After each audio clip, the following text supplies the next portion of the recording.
Good morning to all of you. तो आज हम लेकर आए हैं आपके लिए 10 कदम, जिसमें हम लोग देखेंगे how to score 90 plus marks in your board examination in any subject, not in chemistry. ऐसा नहीं कि आप इनको फॉलो करते हैं तो आप केमिस्ट्री में ही 90 प्लस लाते हैं, आप हर एक सब्जेक्ट पे ला सकते हैं। इवन आपका टोटल स्कोरिंग भी 90 प्लस जा सकता है। तो there are some good steps we have to follow. तो एक होता है ना कौशन, तो मैं पहले आपको बता दूं कि जिनको भी 90 प्लस मार्क्स नहीं लाना है कृपया वो इस वीडियो को ना देखें, क्योंकि वेस्टेड ऑफ टाइम हो जाएगा ना आपका। और अगर आपके दिल दिमाग जहन में है थोड़ा सा अच्छा मार्क्स स्कोर करना, then definitely go through this video. Don't skip a single moment of this video. बहुत बहुत बहुत इंपॉर्टेंट होगा आपके लिए।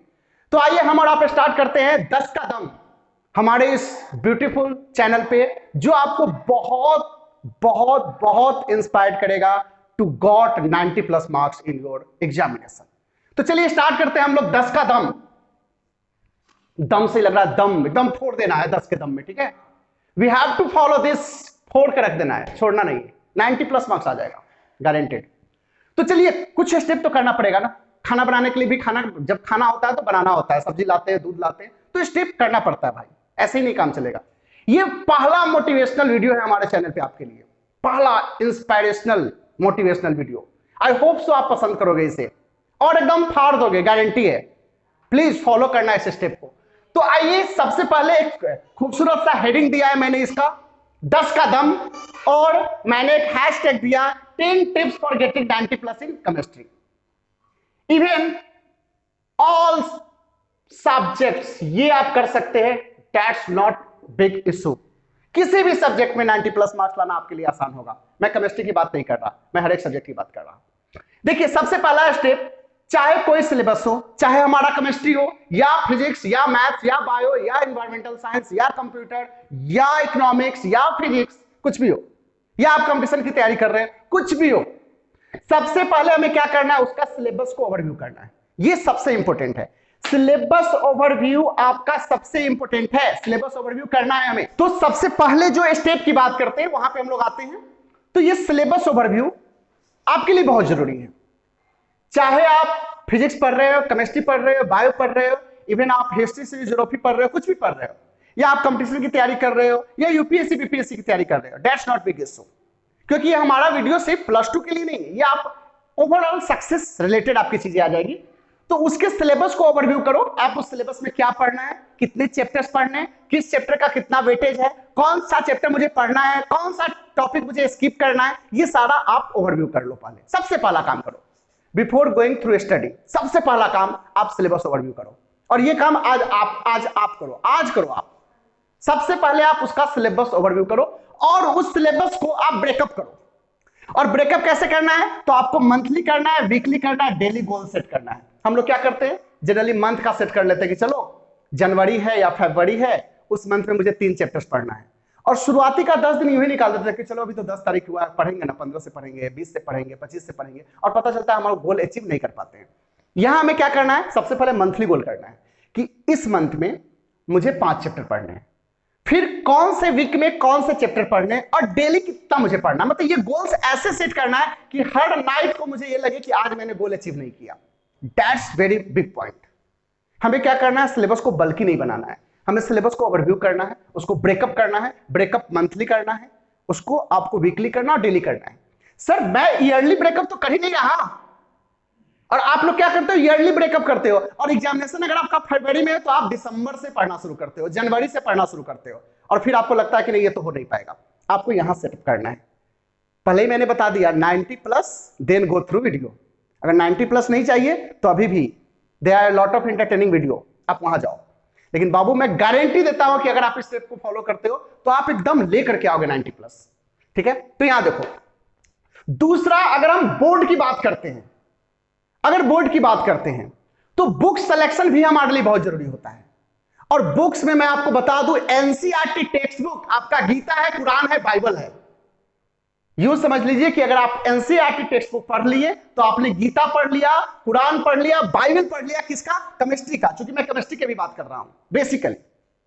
तो आप टेक्स्ट बुक को फॉलो करो, काफी है, लाइन बाय लाइन पढ़ जाओ, अंडरलाइन करो, जितना मन है उतना ज्यादा उसको अंडरलाइन करके रखो। ऐसा हम लोगों को टीचर बताया करते थे कि जिसकी किताब जितनी ज्यादा गंदी होती है ऐसा माना जाता है कि वो बच्चा उतना ज्यादा पढ़ता है उस बुक को। इसका मतलब ये नहीं कि कल से तो किताब गंदा करने पर लग जाना, मतलब किताब इन द सेंस ऑफ कि इंपोर्टेंट पॉइंट को अंडरलाइन करना है। दे आर बहुत सारे बोल्ड मार्कर आते हैं, पेंसिल है, पेन है, जैसे भी मने वैसे उसको अंडरलाइन करो, किताब पे ही लिख दो। कोई अगर इंपोर्टेंट कॉन्सेप्ट लगता है किताब पे ही लिख दो स्टार दे करके। किताब को जितना गंदा करना है करो, ठीक है। तो एनसीईआरटी टेक्स्ट बुक को फॉलो करो। साथ ही साथ एक बुक मैं और रिकमेंडेड करूंगा आपको, और वो रिकमेंडेड करूंगा आपको प्रीवियस ईयर चैप्टर वाइज। याद रखना, this is important, chapter wise आज क्वेश्चन आपको लेना है। चैप्टर वाइज आज क्वेश्चन मिलता है, किसी भी राइटर का आप ले सकते हैं, हर एक चैप्टर का चैप्टर वाइज आपको मिल जाएगा क्वेश्चन बैंक। तो इस क्वेश्चन बैंक को भी आपको करना है। आप अगर हमारा लेक्चर देखोगे, मैं डीपीपी देता हूं उसमें, तो डीपीपी या प्रैक्टिस सेट को भी आपको चैप्टर वाइज की तरह ट्रीट किया जा सकता है। साथ ही साथ मैं प्रीवियस ईयर आज क्वेश्चन भी आपको चैप्टर वाइज दे देता हूं, तो आप उन चीज को रिकॉल करोगे, आपको बहुत फायदा होगा। तो दिस इज आल्सो इंपोर्टेंट। तो ये दो चीज आपको समझ में आ गया। And the third one most important, कोई ऐसा नहीं, बोलते नहीं कि एक शेर दूसरा सवा शेर तीसरा समशेर, ऐसा कुछ। There are no any single steps and single tips जिसको आप इग्नोर कर सकते हैं। तो नोट्स की बात करते हैं, this is also very important. सबसे पहले भाई make your own notes from beginning, आज से ही बनाना है नोट्स आपको। ये नहीं कि किसी का नोट्स कॉपी कर लेंगे, फोटो स्टेट का सुविधा आ गया है। जनरली बच्चे क्या करते हैं कि मेरी राइटिंग नहीं अच्छी है तो दूसरे बच्चे की राइटिंग का फोटो कॉपी करवा लेते हैं कि चलो उसकी राइटिंग बहुत अच्छी है। और आजकल तो बहुत सारे फ्रेंड भी मिल जाते हैं ना, फ्रेंड का, I am not talking about female friends, male female और कोई भी फ्रेंड्स हो सकते हैं, क्योंकि फ्रेंड्स का मतलब ही तुम्हारे दिमाग में वही पे आता है। तो चलो यहां पे देखो आप, तो make your own notes, this is also very important from beginning. आज से ही बनाना है, चैप्टर 1 का, चैप्टर 2 का, चैप्टर 3 का, चैप्टर 4 का, ऐसे ऐसे करके हमको नोट्स बनाते चलना है और खुद का अपना नोट्स बनाना है। चाहे आपकी जितनी भी अच्छी हैंडराइटिंग हो या जितनी भी गंदी हैंडराइटिंग हो, आपको खुद का नोट्स खुद के हैंडराइटिंग में बनाना है। उसकी बात हम आगे करेंगे ही। तो नोट्स के जो बनाने, और नोट्स एक और चीज का बनाना है, प्रीवियस ईयर आज क्वेश्चन का भी, उसका भी सिर्फ खरीदना नहीं, उसका भी एक अलग अलग बनाना है। और एक और बात, चैप्टर वाइज बनाना है। इसके लिए आप एक बहुत अच्छा काम कर सकते हैं, 10 रुपए वाली कॉपी लीजिए और एक 10 रुपए वाली कॉपी में क्या करिए, अगर सॉलिड सेट का बनाते हैं तो उस 10 रुपए वाली कॉपी बनाइए, फिर सॉल्यूशन का अलग अलग करके, तो 16 कॉपी लेना पड़ेगा, 160 रुपया काफी है। 160 रुपया आप अगर खर्च करते हैं तो आपका 16 कॉपी आ जाता है, और ईच एंड इंडिविजुअल चैप्टर्स का आप बनाएंगे चैप्टर वाइज, प्रीवियस ईयर आज क्वेश्चन। साथ ही साथ जैसे मैं डीपीपी देता हूं वैसे डीपीपी का आप बनाएंगे, तो ये भी इंपॉर्टेंट हो जाएगा आपका। तो नोट्स इज आल्सो इंपॉर्टेंट है आपके। अब आइए एक और इंपॉर्टेंट, जिसको कि बिल्कुल भी इग्नोर नहीं किया जा सकता है। जब मैंने एग्जामिनेशन दिया था तो मुझे भी ये लगा था कि नहीं ये बहुत अच्छी चीजें हैं। हैंडराइटिंग जो आप लिखते हैं ना, वही आपका आईना होता है। एग्जामिनेशन जो एग्जामिनर होते हैं, जो आपका कॉपी चेक करते हैं, वो आपके कॉन्सेप्ट को तो भी देखते हैं, साथ ही साथ सबसे पहले इसी को देखते हैं। बोलते हैं ना कि first look is first impression is best impression, कुछ ऐसा। तो handwriting is your first impression. Handwriting से आपके इंप्रेशन आते हैं कि बंदा कैसा है, क्योंकि उस समय तो देख नहीं रहा होता इसका नाक टेढ़ है, गोल है, कैसे भी है, वो नहीं देख रहा होता है। वैसे आप सब बहुत अच्छे हैं, आई होप सो। अब गीत मत गाने लगा, मैं इतनी सुंदर हूं, मैं क्या करूं। चलो, तो hand writing, this is also very important.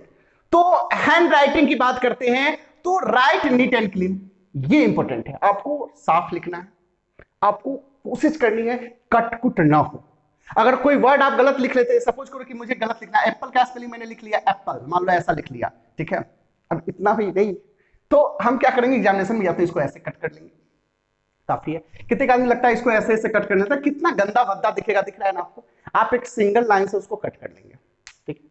कभी कभी क्या होता है, हम जैसा मेरा ये पर्सनल खुद का एक्सपीरियंस है, कभी कभी क्या होता है कि अगर छोटा सा बहुत लंबा आप सेंटेंस लिख रहे हो, उसमें कोई छोटा वर्ड भी नहीं, अगर गलत भी लिखा गया तो इग्नोर इट।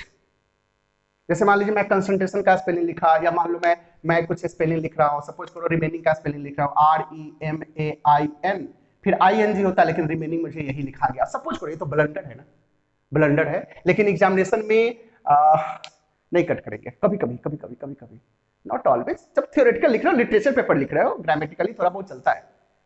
अगर इंग्लिश का एग्जामिनेशन हो फिर ये लागू नहीं होता है। हमें केमिस्ट्री की बातें कर रहा हूं, तो मैं छोड़ दूंगा इसको कभी कभी एग्जामिनेशन में, क्योंकि इसको मैं ऐसे कट करता हूं और फिर लिखता हूं रिमेनिंग, तो शायद आप खुद देखो, दिख रहा होगा आपको।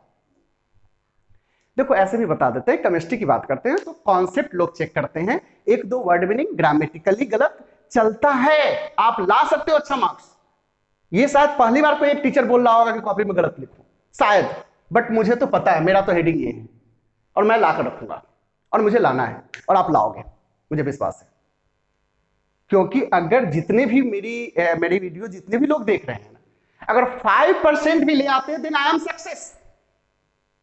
क्योंकि अगर 5% लोग भी इस चीज को फॉलो करते हैं तो मुझे लगता है कि आई विल डू इट, मैंने किया है कुछ आपके लिए। तो ये बहुत इंपॉर्टेंट चीज बताया, शायद फर्स्ट टाइम किसी टीचर ने आपको बताया कि आप गलती करो। गलती करना जरूरी है, गलता मत करना यार, गलता मत करना, गलती कर लो, थोड़ी बहुत गलती चलती है, बोलते ना बड़े बड़े शहरों में छोटी छोटी बातें होती रहती है। तो ये कर लेना आपके, नीट एंड क्लीन लिखना है, कट कुट नहीं करना है, साफ लिखना है। और एक और इंपॉर्टेंट बात जो बोल सकते टॉपर्स एडवाइस, मैं कभी ऐसे बोलता नहीं हूं but I got district topper in board examination, तो मुझे पता है, तो इसलिए मैं ये बोल सकता हूं दिस इज टॉपर्स एडवाइस। मैं क्या फॉलो किया था जो मुझे सबसे अच्छा मार्क्स आया था, ठीक है, तो ये मैं भी आपको बताना चाहता हूं कि आप क्या करोगे जो आपको सबसे अच्छा मार्क्स आएगा। तो ये मैं करता था। और एक और चीज, try to right question systematically, बहुत इंपॉर्टेंट है। ये बोलेगा बकवास है, लेकिन बकवास नहीं है, बहुत इंपॉर्टेंट है। सिस्टेमेटिकली का मतलब समझ में आ रहा है, जैसे बोर्ड एग्जामिनेशन की बात में कर रहा हूं। अगर क्वेश्चन नंबर आप कोई कहता नहीं कि 1 बना लो, फिर 5 बना लो, फिर 3 बना लो, फिर 4 बना लो, फिर 2 बना लो, ऐसे बना लो, मुझे लगता है कि ये थोड़ा सा ना ऑर्डिनरी तरीका है। सोचो ना, एक एग्जामिनर को भी कितना कष्ट होता है, तुरंत 1 का मार्क्स देखेगा, फिर 3 देखेगा, फिर 2 देखेगा, आज ऊपर नीचे जाएगा, फ्लक्चुएट करेगा, तो थोड़ा सा खुन्नस आप पे निकाल लेगा, थोड़ा सा निकाल लेगा। आपको घाटा भी कभी कभी हो सकता है 5 मार्क्स का क्वेश्चन हो, 2 मार्क्स के बीच में आप घुसा दिए तो उसमें 2 मार्क्स उससे गलती से दिला जाए, स्लिप हो सकता है ना, इंसान ही है भाई। और मान लो हम 2 नंबर वाला क्वेश्चन लिख रहे थे और एक हम 5 नंबर या क्वेश्चन बीच में लिख दिए, एग्जामिनर के दिमाग में बैठा हुआ तो 2 नंबर का क्वेश्चन है, 10 को बनाना था, उसमें भी 2 नंबर या 1.5 नंबर बैठा दिया, तो आपका नुकसान हुआ ना। तो एक तो सेक्शन वाइज हम लिखेंगे, साथ ही साथ हम कोशिश करेंगे थोड़ा सा क्या करें कि हम इसको सिस्टेमेटिकली लिख ले, 1 लिख ले, फिर 2 लिख ले, फिर 3 लिख ले, फिर 4 लिख ले, फिर 5 लिख ले। तो ये ऑर्डर, इसी को हम लोग बोलते हैं सिस्टेमेटिकली। तो सर जी सिस्टेमेटिकली भी लिखना है, आई बात समझ में। फिर हम लोग आगे आते हैं और अब देखते हैं कि हमारा टिप्स 5 क्या कहता है। अगर हम नेक्स्ट टिप्स की बात करें तो टिप्स नंबर 5 की बात करते हैं, तो ये है आपका स्टडी स्ट्रेटजी। स्टडी का अपना एक स्ट्रेटजी होता है कि आखिर हम क्यों पढ़ रहे हैं, ये बहुत जरूरी है। तो स्टडी स्ट्रेटजी की जब बात करते हैं तो उसमें हमारा क्या एम है और उस एम को करने के लिए मुझे क्या प्लान आउट करना है, उसको हम एक पेपर पर लिख लेंगे, राइट ऑन पेपर लिख लेंगे और उसको रीड्स वंस ए डे, हर दिन आपको एक बार पढ़ना है। अब जैसे सपोज करो कि आपका कोई भी एम हो, जैसे सपोज करो आपका एम होगा चलो मैं सिक्योर करूं टॉप 500 के अंदर हमारा रैंक आना चाहिए कम से कम मेडिकल में, अगर ये हमारा एक एम होगा, ये हमारा एक गोल होगा, हमको इस बात को लिख लेना है। उसके लिए क्या क्या प्रॉपर प्लानिंग होगी, कौन से मुझे बुक्स पढ़ना है, कैसे मुझे सिलेबस पढ़ना है, कितना मुझे प्रैक्टिस सेट बनाना है, इस सब का प्रॉपर प्लानिंग कर लेना है, उसको लिख लेना है और डेली उसको एक बार पढ़ना है, ताकि आप रिवाइज कर सको कि आखिर हम वो काम कर रहे हैं या नहीं कर रहे हैं। साथ ही साथ आप उसका क्या करो, जेरोक्स करवा लो, 1-2 जगह चिपका लो जहां पे ज्यादा आप जाते हो, घर के उस हर कॉर्नर पे होना चाहिए जहां पे आपकी नजर जाए और आप एनर्जेटिक हो पाओ कि अच्छा वो मेरा तो एम छूट रहा है, मुझे तो ये करना है, मुझे तो ऐसे जाना है, मुझे तो वहां करना है, तो ये मुझे करना है। तो ये कर लो आप, एम को डिसाइड करना है, प्लान करना है, उसको एक पेपर पर लिखना है, साथ ही साथ उसको पर डे एक बार पढ़ना है, ठीक है, बड़ा अच्छा इंपॉर्टेंस आ जाएगा। जैसे सपोज करो कि आपके घर में सब लोगों को अगर आप बता दोगे कि मुझे चलो मुझे मेडिकल निकालना है, मुझे डॉक्टर बनना है, मुझे डॉक्टर बनना है, मुझे डॉक्टर बनना है, तो लोग आपको, जिसे हम लोग की भाषा में उसको बोलते हैं कि चलो, वो आपको ऐसा लगता है कि ताना मार रहा है, लेकिन ताना नहीं, वो आपको सुपर पॉजिटिव कर रहे हैं। अगर हर बार जैसे मम्मी उधर से आई बोले कि ऐसे ही सुतल छे इतना देर तक तो तुम कैसे निकालोगे, तो तुम उसको पॉजिटिव लो कि अरे मम्मी हमको ये बात बोल रही है बार बार। मेरी बात समझो, मैं इसको ऐसे कर रहा हूं कि आपको क्या करना है कि जब भी कोई आदमी आपको याद करता है, रिमाइंड करता है, तो आपको पॉजिटिव होना है कि चलो ये मुझे याद दिला रहा है। तो आपको क्या करना है, ऐसे एम को आप स्प्रेड कर लेना, हर तरफ बता देना है कि मुझे डॉक्टर बनना, मुझे डॉक्टर बनना, मुझे डॉक्टर बनना, कुछ ऐसा। फिर ये देखो स्टडी प्लान की बात करते हैं, तो स्टडी प्लान में क्या है, make 30 days perfect study routine. हम लोग बचपन से क्या करते आ रहे थे, ईयरली रूटीन बनाते, एक बार 1 साल का रूटीन बनाते हैं और वो कभी पूरा नहीं होता है।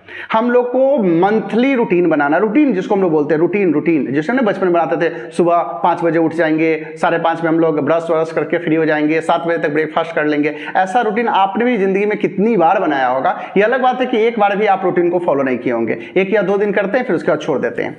हम लोग अब मंथली रूटीन बनाएंगे और कोशिश करेंगे 1 महीना पूरा करना है, 1 महीना पूरा करना है, 1 महीना पूरा करना है। फिर हम लोग देखते हैं हम लोग कितना % सक्सेस हो पाते हैं उस रूटीन को पूरा करने में। तो आपको रूटीन बनाना है, एकदम श्योर एंड सर्टेन आपको इस पे वर्कआउट करना है, एक रूटीन पे, जो आपका मंथली रूटीन होना चाहिए। फिर आगे की बात करते हैं तो रेगुलर रिवीजन जरूरी है, रेगुलर रिवीजन बहुत जरूरी है। वंस ए वीक, जो मैंने अभी आपको मैं आगे फिर बताऊंगा कि आपको वीकेंड्स में या वीकडेज में कब रिवीजन करना है, लेकिन आप रिवीजन पे आपको फोकस करना है। तो आपको once a week regular revision आपको करने हैं। अब हमारे दिमाग में भी अक्सर आता था वाइल स्टडी, जब मैं पढ़ रहा था तब, कि आखिर कितना देर पढ़ा जाए, आखिर कितना देर, कितना टाइम से रिवीजन किया जाए। तो उस कंडीशन के लिए हमने जो ऑब्जर्व करा है, तो मेरे समझ से किसी भी चैप्टर को मिनिमम 3 टाइम्स और मैक्सिमम 5 टाइम्स रिवीजन करने की जरूरत है। मिनिमम 3 टाइम्स और मैक्सिमम 5 टाइम्स रिवीजन करने की जरूरत है। तो ये है आपका एक और शॉर्ट रिव्यू। आप देख लीजिए, अगर इसमें लगता है कुछ आपको लिखने लायक है या स्क्रीनशॉट, तो आप रख लीजिए, आपको अगर फ्यूचर में काम देगा। Study strategy, study plan and regular revision, ये भी हमारे टिप्स का एक पार्ट है, ठीक है। फिर हम लोग आगे आते हैं। अगर हम लोग टिप्स 8 की बात करें तो इसको हम लोग बोलेंगे डोज ऑफ स्टडी। जैसे हम लोग को खाने का एक डोज जरूरी है, एक पार्टिकुलर टाइम में खाना हम लोग खाते हैं, खाने का डोज है, वैसे ही स्टडी का भी एक अपना डोज है और ये काफी इंपॉर्टेंट है। तो ये जो है हमारा डोज ऑफ स्टडी, इस पे कंसीडर करना बहुत जरूरी है। जैसे आप सबों को पता है कि जैसे ही हम लोग उल्टा पुल्टा कुछ खाते हैं तो आप समझ सकते हैं आपके साथ क्या होता है ना। तो आपको ऐसे उल्टा पुल्टा कुछ खाने से आपका जब तबीयत खराब हो सकता है, तो ऐसे ही अगर आप गलत तरीके से पढ़ोगे तो डेफिनेटली आपकी कैरियर खराब हो सकती है।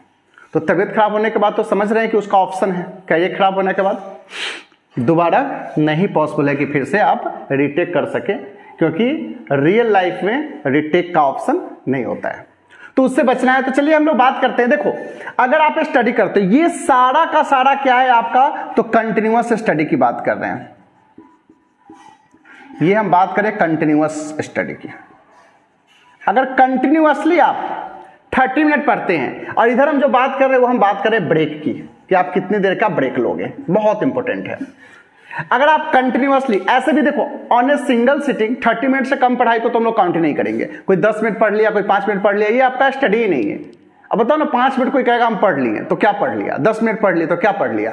ऑन ए सिंगल सिटिंग जब आप पढ़ने बैठते हैं तो कम से कम 30 मिनट का एक सिटिंग होना चाहिए आपका, पहला सिटिंग ही 30 मिनट का होना चाहिए। तो अगर आप 30 मिनट तक ही कोई चीज पढ़ते हो, उसके बाद अगर आप चाहते हो कि स्विच करें, दूसरा पेपर पढ़ना है हमको, तो आप कम से कम 5 मिनट का ब्रेक ले लो। ये नहीं कि ये कॉपी सीधे रखे और दूसरा कॉपी सीधे उठा लिए, फिजिक्स रखे केमिस्ट्री उठा लिए, केमिस्ट्री रखे बायो उठा लिए, ऐसा नहीं। फिजिक्स अगर पढ़े आप तो कम से कम, जब किताब आपके हाथ में आ ही गया है और जब आपने उस पर एहसान कर ही दिया है किताब को उठाने का, तो कम से कम आधे घंटे उसके साथ आपको समय बिताना है। तो आधे घंटे आपको कम से कम पढ़नी है। तो अगर आप आधे घंटे पढ़ते हैं तो आपको लेना है 5 मिनट का ब्रेक। अगर आप लगातार 60 मिनट पढ़ लेते हैं ऑन सिंगल सिटिंग, मैं सिंगल सिटिंग की बात कर रहा, इस आधे घंटे की बात नहीं कर रहा कि आधा घंटा ये पढ़ लिए फिर आधा घंटा तो मेरा 1 घंटा पुड़ गया, नहीं। आधा घंटा आपका एक कंटिन्यूअस, ये कंटिन्यूअस की बात है। आप कहोगे सर 180 मिनट क्या, तो होता ही है कंटिन्यूअसली, लोग पढ़ते ही 180 मिनट, और मैंने 180 मिनट से ज्यादा का टाइम स्लॉट नहीं बनाया है। तो according to my point of view 180 minute मतलब 3 घंटा से ज्यादा ऑन सिंगल सिटिंग पढ़ना भी नहीं है मेरे पॉइंट ऑफ व्यू से। क्योंकि जब आप किसी चीज को 3 घंटा पढ़ते हो, कंप्लीटली माइंड एकदम पज्जल हो जाएगा। आप लोग कभी महसूस किए होंगे, शायद आपके एज में ये ना होता हो, लेकिन 3 घंटे की मूवी जो काफी इंटरटेनिंग होती है, वो भी देखने के बाद आदमी थका थका सा महसूस करता है। तो सोचो, जब 3 घंटे की सिनेमा देखने के बाद थक जाते हो, तो 3 घंटे के पढ़ाई के बाद ऑब्वियस सी बात है आपके माइंड का थोड़ा सा तो पज्जल होना जरूरी ही है, हुआ ही होगा। तो आपको 3 घंटा पढ़ने के बाद फिर लगातार 3 घंटे नहीं करने लगना है। जैसे बहुत सारे बच्चे क्या करते हैं, जैसे मैं 3 घंटे की बात अगर करूं तो एक एग्जांपल आपको दे दूं कि अगर आप कभी भी कोई भी क्वेश्चन पेपर बनाना, जैसे सपोज करो कि मुझे केमिस्ट्री का क्वेश्चन सॉल्व करना है प्रीवियस ईयर, तो ऑब्वियसली वो 3 घंटे का होगा।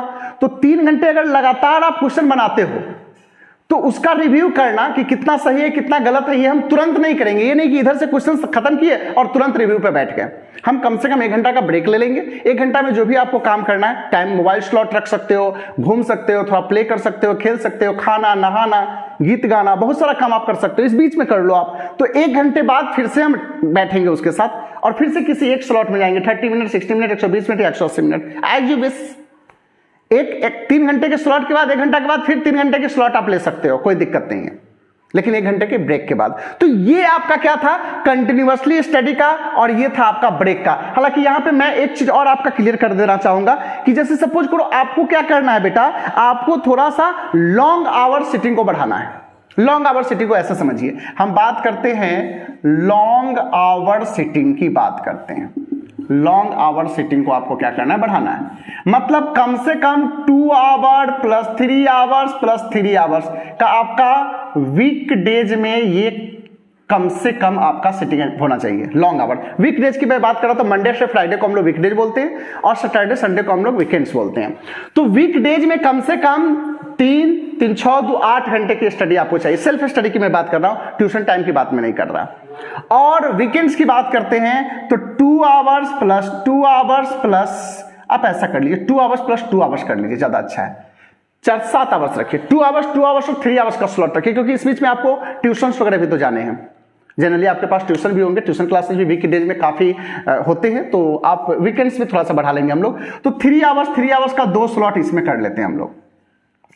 2 2 4 3 7, यहां पे आपका 7 आवर्स की स्टडी है और यहां पे आपकी 10 आवर की स्टडी है, 10 आवर की स्टडी है। ये है आपका वीकेंड्स में। तो वीकेंड्स में कम से कम ऐसा, क्योंकि वीकेंड्स में तो रिवीजन भी करना है ना, आपने भी तुरंत देखा रिवीजन भी करना है। तो वीकेंड्स में 10 आवर्स और वीकडेज में 7 आवर्स की कंटिन्यूअसली और लॉन्ग सिटिंग, मैंने बताया लॉन्ग आवर सिटिंग की मैं बात कर रहा, आधा घंटा की सिटिंग को मैं इंक्लूड ही नहीं कर रहा हूं, क्योंकि अभी जिस क्लास में आप हो, जो मैं कंप्लीटली कंसीडर कर रहा हूं 12th को, तो इस 12th बोर्ड में, चाहे बोर्ड आपका बिहार बोर्ड हो या सीबीएसई हो, डायरेक्ट मैटर, तो आपको ये फॉलो करने हैं थोड़े से अच्छे मार्क्स के लिए, अच्छे अचीवमेंट्स के लिए। ये आपको ध्यान रखना है कि लॉन्ग आवर सिटिंग को प्रमोट करना है, क्योंकि यहां पर देखो जनरली हम लोग क्या करते हैं ना, जैसे 2 टाइप के एक वर्ड होते हैं, एक होते हैं आपके सेल्फ स्टडी, आप जनरली देखे हो आप, एक होते हैं सेल्फ स्टडी और एक होते हैं ट्यूशन क्लासेज। ट्यूशन आप समझो, सेल्फ स्टडी अगर ट्यूशन आप x आवर पढ़ते हो तो ये 1.5 आवर x पढ़ना है, मतलब 1.5x, मतलब ट्यूशन टाइम से 1.5 गुना ज्यादा होना चाहिए आपका सेल्फ स्टडी का टाइम। ट्यूशन टाइम से 1.5 गुना ज्यादा होना चाहिए सेल्फ स्टडी का टाइम। ये बहुत इंपॉर्टेंट है, बहुत इंपॉर्टेंट है। 2-3 स्टार दे लो, देते हो ना आप लोग स्टार VVIP व्हाटएवर MI ऐसा लिखते हो, हैशटैग, तो एकदम लिख लो, रेड मार्क्स एकदम लगा लो कि आपके सेल्फ स्टडी हर हाल में होने चाहिए ट्यूशन टाइम से 1.5 गुना। जनरली हम लोग देखें कि आजकल बच्चे बहुत ज्यादा ट्यूशन पे टाइम एक्सपेंड करते हैं, लगातार 6 7 8, मतलब पूरा साइंस के बच्चे तो ऐसा मैंने महसूस करा है, एकदम जमीनी हकीकत मैं बता रहा हूं, जमीनी लेवल की बात बता रहा हूं, शायद आपको भी लग रहा होगा कि ये तो आपकी बात कर रहे हैं, आपका मैक्सिमम टाइम ट्यूशन में ही चला जाता है। तो उसको आपको सिंक्रोनाइज करना होगा अब कम से कम, क्योंकि अब आप बहुत बहुत करीब आ गए हैं बोर्ड के एग्जामिनेशन के, तो आपको थोड़ा सा सिंक्रोनाइज करना होगा। तो सेल्फ स्टडी के टाइम को बढ़ाइए ट्यूशन टाइम से। अगर आप 4 घंटे की ट्यूशन पढ़ते हैं तो 6 घंटा, तो 6 4 10 इस स्लॉट में तो आ ही जाएगा ऑब्वियसली। इस स्लॉट में तो सेल्फ स्टडी का टाइम है, तो आपको तो यहां पे लाना है। आपको सपोज करो कि अगर 6 घंटा पढ़ते हो तो 9 घंटा तो कुछ इस स्लॉट में ही आपका आ जाएगा। तो कहीं ना कहीं आपको थोड़ा सा मेहनत करना होगा ज्यादा। तो ये सेल्फ स्टडी आपको 1.5 गुना होना चाहिए as compare to tuition time. Tuition time को थोड़ा अवॉइड करना होगा, थोड़ा सा उसको सिंक्रोनाइज करना होगा, देख लेना होगा एडजस्टमेंट करवा करके कि हम लोग कैसे टाइम को सेव कर सकते हैं। टाइम इज मनी, आप सब जानते हैं, हम सब पढ़े हैं। देखो ये थोड़ा सा अटपटा लग रहा होगा, आप बोल रहे सर 4-5 घंटा ट्यूशन टाइम, फिर आप 10 आवर की स्टडी बोल रहे हैं, तो इट्स टू डिफिकल्ट नहीं बेटा। हम लोग को बचपन से ना कोई आदत नहीं डलवाया ऐसा, बचपन से ऐसी आदत आपके पास नहीं रही है, और यही रीजन है कि आपको इतनी दिक्कत हो रही है। सपोज करो मैं एक एग्जांपल आपको दूं, अब सपोज करो एक बहुत अच्छा सा चीज मैं आपको समझाता हूं। यहां देखो, अगर सपोज करो मैं ये बोल दूं कि नर्सरी LKG UKG, मैं यहां लिखता हूं nursery plus LKG plus UKG के बच्चे को 0 आवर्स पढ़ना है। मान लो मैं ऐसा थोड़ा बोलता हूं, 0 आवर्स पढ़ना, 0 आवर्स पढ़ना, 0 आवर्स। नर्सरी LKG UKG के बच्चे अगर किताब कॉपी के साथ बैठ जाते हैं तो समझो पेरेंट्स पे एहसान कर रहे हैं। अगर मान लो थोड़ी देर के लिए ऐसा मैं बोल दूं, बड़ी खुशी होगी ना। लेकिन जैसे ही आप क्लास 1 में आते हैं तो आपकी क्लासेज की ड्यूरेशन अब होनी चाहिए 1 आवर, ठीक है।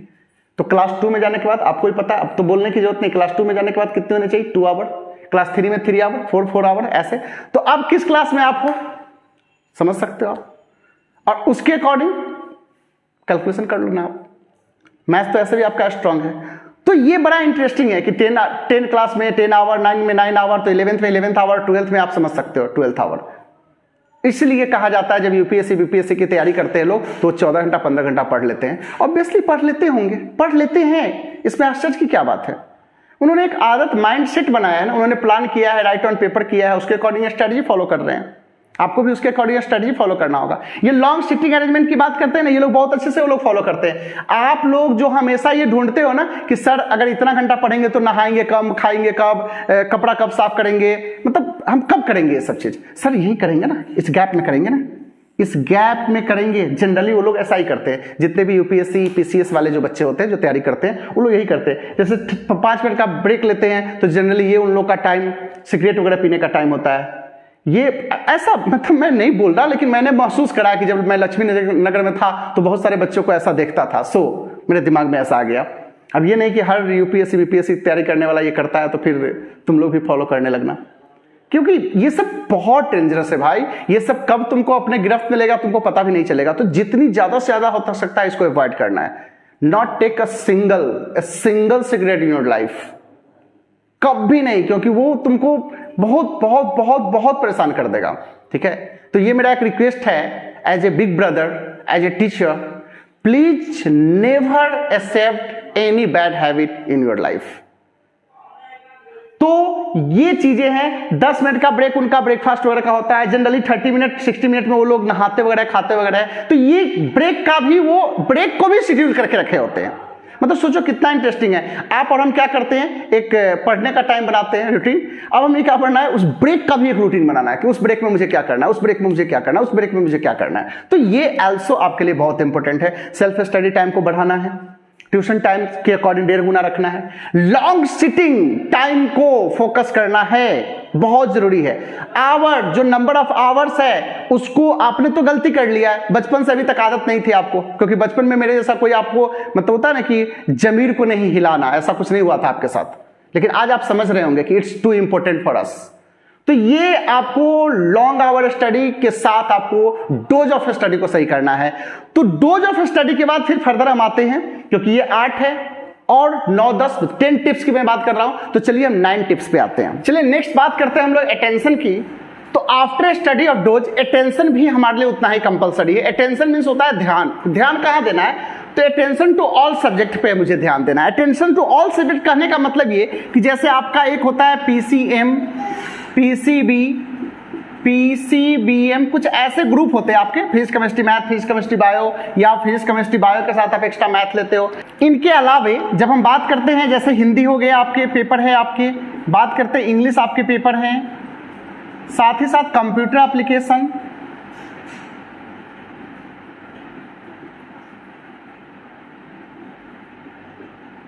ETC, ये सब पेपर, जितने भी पेपर होते हैं, तो आपको इक्वली सब पे ध्यान देना है। जैसे मान लीजिए अगर आपकी केमिस्ट्री की बहुत अच्छी मार्क्स है, केमिस्ट्री में आपने बहुत अच्छा तैयारी कर लिया, लेकिन और पेपर अगर आपका कमजोर है, तो एग्जामिनेशन टाइम में इसका प्रेशर इतना ज्यादा हो जाएगा कि वो पेपर भी आपका खराब हो जाएगा। तो उस प्रेशर से आपको बचना है, तो आपको सारे पेपर पे ध्यान देना है। अटेंशन टू ऑल पेपर, साथ ही साथ लाइफ स्टाइल। लाइफ स्टाइल इतना इंपॉर्टेंट है कि मैं यूं बोलूं कि ये सबसे ज्यादा इंपॉर्टेंट है जितना भी आपने चीजें पढ़ा है। अब कैसे, तो सपोज करो कि आप डॉक्टर बनना चाहते हो, सपोज करो आप डॉक्टर बनना चाहते हो, तो आपको क्या करना है, अभी से ही डॉक्टर की लाइफ स्टाइल जीनी है आपको। जैसे डॉक्टर चीजों को मेंटेन करते हैं वैसे आपको मेंटेन करनी है। अब सपोज करो कि एक लड़का कोई है जो यूपीएससी बीपीएससी की तैयारी करता है, आप देखोगे कि वो शुरू से ही सोशल टाइप का हो जाता है, मतलब उसका 99.99% बिहेवियर चेंज हो जाता है एक्शन में। तो कहीं ना कहीं जो ये करता है वही सक्सेस होता है जल्दी। तो आपको भी क्या करना है, लाइफ स्टाइल अपनी चेंज करनी है। जो भी आपको बनना है लाइफ में, जो भी आपने एम डिसाइड किया है, उसके अकॉर्डिंग अभी से प्लानिंग करना है और उसके अनुसार आपको अभी से जीना है। तो ये चीजें करोगे तो फिर आपको सफलता बड़ी जल्दी निकलेगी। और तो चलिए अब हम लोग लास्ट टिप्स की तरफ चलते हैं, जो टिप्स नंबर 10, और उस पर हम लोग थोड़ा सा वर्कआउट कर लेते हैं। और एट लास्ट जब 10वीं टिप्स की बात करते हैं, तो ये है आपका मस्ट डू, मतलब आपको क्या क्या करना है। तो सबसे पहले आपको क्या करना है, आपको पेरेंट योरसेल्फ करना है, मतलब खुद को अपना पेरेंट्स बना लेना, खुद को अपना गार्जियन बना लेना है। सपोज करो जब आप छोटे बच्चे थे, जब आप बाहर बारिश में भीगते थे, आपको भीगने में बड़ा मजा आता था, लेकिन पेरेंट्स आपको मना करते थे क्योंकि उनको पता था कि आपकी तबीयत खराब हो सकती है, तो वो आपको गाइड करते थे। अब आप बड़े हो गए तो आप खुद को गाइड करो। तो पेरेंट्स योरसेल्फ, आपको खुद से खुद को गाइड करना है। जैसे आपको कोई फ्रेंड आपको बोलते हैं खेलने जाने के लिए, जाओ जरूरी है, लेकिन खुद से कमिटमेंट करके जाओ कि मैं 1 घंटे में वापस आ जाऊंगा, खुद से कमिटमेंट करके जाओ कि 2 घंटे में वापस आ जाऊंगा। कोई चीजें आपको करनी है नहीं करनी है डिसाइड अब आप खुद करो। मतलब पेरेंट योरसेल्फ, खुद को टीच करो, खुद को बताओ, खुद को गाइड करो, ठीक है। स्टार्ट ईयरली, जितनी जल्दी हो सकता है शुरू कर लो, जितनी जल्दी, फ्रॉम डे 1। जैसे आज आपने पूरे सिलेबस को ओवरव्यू करा है, तो आज की आज जाकर के आप स्टार्ट करो, यहां से डे 1 में आपने स्टार्ट करना है इसको, ठीक है। फिर उसके बाद पॉजिटिव एफर्मेशन, मतलब सुपर पॉजिटिव आपको रहना है। ये अलग बात है कि आजकल पॉजिटिव लोगों को थोड़ा सा टेंशन दे देता है, नेगेटिव होना लोग पसंद कर रहे हैं इन corona cases, something like this. But आपको अपने में पॉजिटिव रहना है, ये पॉजिटिव सुपर पॉजिटिव रहना है कि यू कैन डू इट, मैं करूंगा ही, कुछ ऐसा। तो ये भी आपको करना है, कंसिस्टेंट, लगातार करना है। ये नहीं कि गैप ले लेना है, एक दिन बहुत पढ़ लिए, दूसरे दिन छोड़ दिए, फिर तीसरे दिन बहुत पढ़ लिए, चौथे दिन छोड़ दिए, तो एवरेज आपका बहुत खराब हो जाएगा। तो आपको कंसिस्टेंटली पढ़ना है। अगर आपके घर में कोई गेस्ट वगैरह भी आते हैं तो लिटिल बिट उनको टाइम दो, फिर आप पढ़ाई के लिए निकल जाओ कि आपके बोर्ड के एग्जामिनेशन है, फिर आप पढ़ाई करो। मतलब आपको कंसिस्टेंटली पढ़ाई करनी है, तो ये आपको करना है। सबसे इंपॉर्टेंट जो हम और आप सब करते हैं, लेट नाइट स्टडी से बचना है आपको, बिल्कुल भी नहीं करनी है late night study. Early morning study को फोकस करना है। लेट नाइट स्टडी करना ऐसा नहीं कि बुरी बात है, लोग करते ही है, लेकिन जनरली आप दिन में इतने ज्यादा थके होते हैं कि रात में आपका सबकॉन्शियस माइंड उतना काम नहीं कर पाता है। तो क्यों ना हम लेट नाइट स्टडी को अवॉइड करके अर्ली मॉर्निंग स्टडी को फोकस करें, शायद वो हमारे लिए ज्यादा फ्रूटफुल होगा। तो ये हमें करना है, और फोकस ऑन एम, ये तो छोड़ना नहीं है। ये तो जब जब है तब तक मैं आपको बोलूंगा focus on aim, focus on aim, focus on aim, क्योंकि वही चीजें हैं। वो अर्जुन वाली बात आपको याद आया होगा कि जब अर्जुन जी से पूछा गया कि आपको क्या दिखाई दे रहा है, तो मछली की आंख दिखाई दे रही है और लोगों को बहुत सारी चीजें दिखाई दे रही थी। तो आपको वही फोकस करना होगा, क्योंकि जब तक आपको आंख नहीं दिखेगा तब तक आप कुछ वर्कआउट नहीं कर पाओगे। तो ये सारा तो सुपर टिप्स था आपके लिए कि हम कैसे स्कोर कर सकते हैं 90+। और फिर आइडियली मैं वही आपको बात बोलूंगा कि जिनको भी 90+ स्कोर करना है, फाइनली वो इन चीजों को कंसिडर करें। तो 90+ स्कोर के लिए बहुत जरूरी है आप इन चीजों को फॉलो करें। और अभी हम एक और चीज बताएंगे आपको, जो होगा ब्लंडर्स। तो ये भी जरूरी है, क्योंकि अगर आप इस सारे टिप्स को फॉलो करते हो तो आपको 90+ मार्क्स आते हैं। साथ ही साथ ब्लंडर्स भी हमारे लिए बहुत जरूरी है, क्योंकि ब्लंडर्स अगर आप नहीं करोगे तो फिर आपको प्रॉब्लम नहीं आएगी। तो चलिए एक और स्लाइड हम लोग देखते हैं ब्लंडर्स का। तो आइए हम लोग ब्लंडर्स की तरफ मूव करते हैं।